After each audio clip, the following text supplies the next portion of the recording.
In the sprawling metropolis, where every street echoed with stories of dreams and despair, Jack's tale was just one among millions. He was a man of routine, waking up to the cacophony of city sounds, the distant sirens, the honking of impatient cars, and the distant murmur of a city that never truly slept. Every morning, as the first rays of sunlight pierced through the gaps between towering skyscrapers, Jack would make his way to work. The city's subway, a pulsating vein of the metropolis, carried him along with countless others. Each face told a story, but Jack's was one of quiet determination. He had dreams that were bigger than the cubicle he found himself in, dreams that were often stifled by the weight of bills and responsibilities. Evenings were no different. The city transformed under the neon glow, but for Jack, the routine remained unchanged. Bars filled with laughter, streets echoed with music, but Jack walked the same path, back to his small apartment, back to the promises of a tomorrow that might be different. But one evening, everything changed. Maybe it was the weight of another day unfulfilled, or perhaps it was fate guiding his steps. That evening, Jack took a detour. An alley, previously unnoticed in his years in the city, seemed to beckon him. It was as if the city itself was whispering secrets, leading him to the broker's exchange. The shop stood there, an anomaly amidst the modernity, a relic of a time gone by, yet its doors gleamed with promise. The door to the broker's exchange creaked open, revealing an interior that was a stark contrast to its ancient exterior. The inside was a marvel of modern design, with sleek glass displays housing artifacts from different eras. Each item seemed to pulse with a story of its own, waiting for the right listener. As Jack wandered through the aisles, his fingers brushed against objects that seemed out of place in time. An old gramophone playing a haunting tune, a typewriter with keys that moved on their own, typing out stories from another world. But it was the broker who truly captured Jack's attention. Seated behind a polished desk, the broker looked up, his eyes locking onto Jack's with an intensity that was almost unnerving. There was something ageless about him, as if he had witnessed centuries pass by.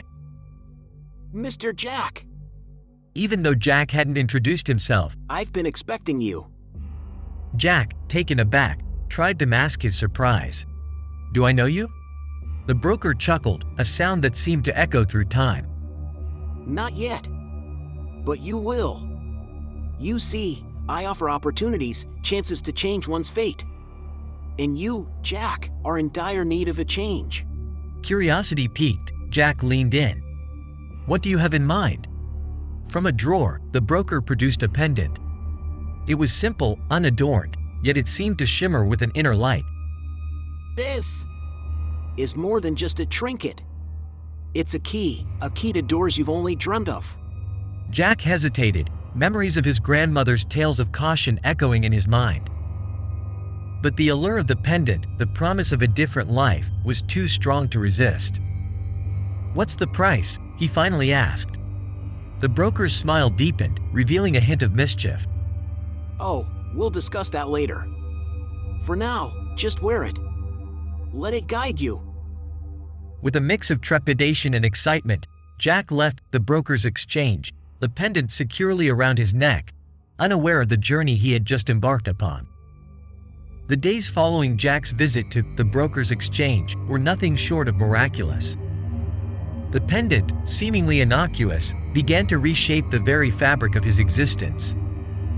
Opportunities he had only dreamt of started to materialize.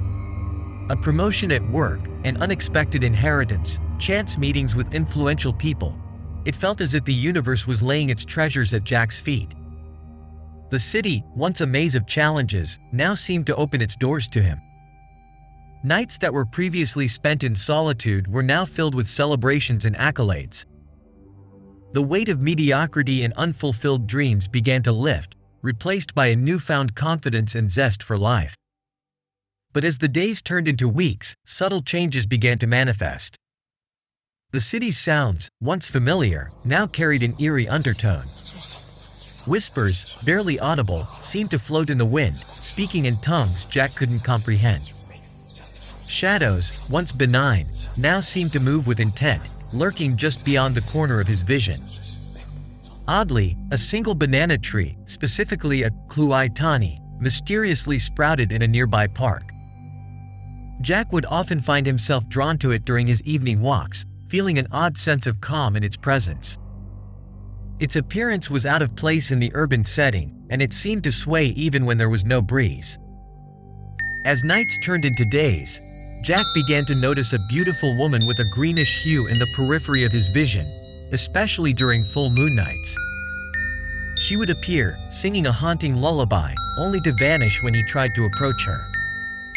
I began to notice these changes in Jack. Our coffee meetups, once filled with laughter and shared memories, now had an underlying tension. Jack, though more successful than ever, seemed constantly on edge, his eyes darting to corners of the room, as if expecting something, or someone. One evening, as we sat in his upscale apartment, the lights of the city painting a golden hue outside, Jack finally confided in me. Do you believe in the supernatural? He began, his voice barely above a whisper. I paused, memories of our shared childhood, filled with tales of spirits and otherworldly entities, flooding back. Why do you ask? Jack, hesitatingly, revealed the pendant, its glow now more pronounced. Ever since I got this, things have been different. I feel watched, haunted even. I reached out, touching the pendant. A chill ran down my spine. This was no ordinary trinket. It was a bridge to a realm we were never meant to access. In the days that followed, Jack tried to piece together the events, seeking an explanation for the horrors he'd experienced. His search led him to an old city library, where he stumbled upon ancient texts detailing myths and legends from around the world. One particular legend caught his eye, the tale of the Nong Tani, a shadow entity from Thai folklore. The Nong Tani was said to be a female spirit that manifested near banana trees on full moon nights. While she was often benign, she was known to become malevolent if provoked or if she was drawn to a particular individual's energy. The descriptions matched eerily with the shadowy figures Jack had seen. The text spoke of how the Nong Tani was drawn to individuals with intense desires or ambitions, feeding off their energy and dreams. Jack couldn't help but wonder if the pendant had somehow amplified his desires, making him a beacon for the Nong Tani and other such entities. Had the broker, knowingly or unknowingly, bound the essence of such spirits to the pendant? As Jack delved deeper, he discovered that many cultures had tales of similar shadow entities, spirits drawn to human desires, waiting for a chance to cross into our world. The pendant, it seemed, was a bridge, a conduit for these entities. With a newfound respect for the myths and legends of old, Jack decided to put the past behind him. He returned to his life, wiser and more cautious, always mindful of the thin line between ambition and obsession. But the legend of the Nong Tani and the countless other tales he'd uncovered stayed with him. In the heart of the city, amidst the hustle and bustle, Jack often found himself pausing, looking over his shoulder, wondering. If such legends have persisted for centuries, passed down through generations, could there be a kernel of truth to them? In the shadows of our world, in the corners of our vision, could entities like the Nong Tani truly exist, waiting for their chance to step into the light? Next time you feel a chill down your spine or catch a fleeting shadow in the corner of your eye, ask yourself, is it just your imagination, or is there a legend waiting to be rediscovered? Survive the tale and crave more. Your bravery deserves applause. Dare to dive deeper. Haunt that like, share, and subscribe. Whispers in the dark or screams aloud. Share your thoughts. Your voice guides our next ghostly tale.